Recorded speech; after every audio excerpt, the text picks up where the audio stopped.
We are focusing on three big areas: immigration, the economy, and taxes, to show you where things stand 100 days in. We will make America great again. There were many campaign trail promises like that one. We will make America safe again. And the Trump administration's first 100 days have been a whirlwind aimed at meeting those marks. So they developed a roadmap and they felt like get off to a fast start, throw a lot at the wall, see what sticks. And no matter where you stand on the issues or the methods, he is doing what he said he was going to do on the campaign. On his promise to crack down on illegal immigration, President Trump quickly mobilized troops to the southern border, where illegal crossings are significantly lower since he took office. Trump's appointed border czar has ramped up arrests of people in the country illegally, despite some raising concerns about a lack of due process. We will quickly build the greatest economy in the history of the world. The president has long been fond of tariffs and made good on his promise to levy them on a slew of countries. They rip us off. Though economists say it's in direct opposition to his other promise to lower prices. While inflation is down during his time in office, tariffs could cause the price of imported goods to rise for consumers across the nation. And now they're actually seeing it in action.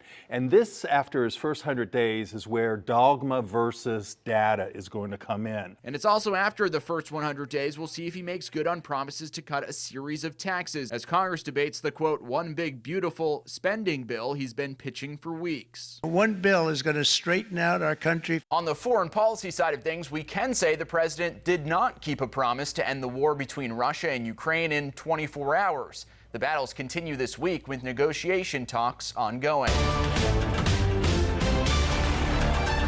There is a difference between laws and orders. In his first 100 days, President Trump has signed off on a historically low amount, just a handful of new laws. But he set a record in taking executive action. Yes, sir. From day one of his second term in the Oval Office. So this is a big one. President Donald Trump has kept his pen handy, signing more than 130 executive orders, surpassing Franklin Delano Roosevelt's record of 99 in his first 100 days. We have a lot of big signings, good signings. From renaming the Gulf of America, pardoning January 6 rioters, to immigration, trade, and aiming to close federal departments, the president's executive actions are wide-reaching. What's interesting is you kind of usurp Congress by doing executive orders, which is a power presidents have under the Constitution to implement new rules or policy priorities. Mr. Trump has been working at breakneck speed to implement his agenda from the White House. But he is trying to go as far-reaching as he possibly can until there's pushback that says you cannot do this. And as executive orders can't override federal law, ones targeting certain law firms and aiming to end birthright citizenship have faced significant legal challenges, as have ones that are directly related to federal spending in the congressional budget. These are what are setting up the court battles, because he's going over into congressional turf and trying to stop the streamline of money that's already been pushed forward.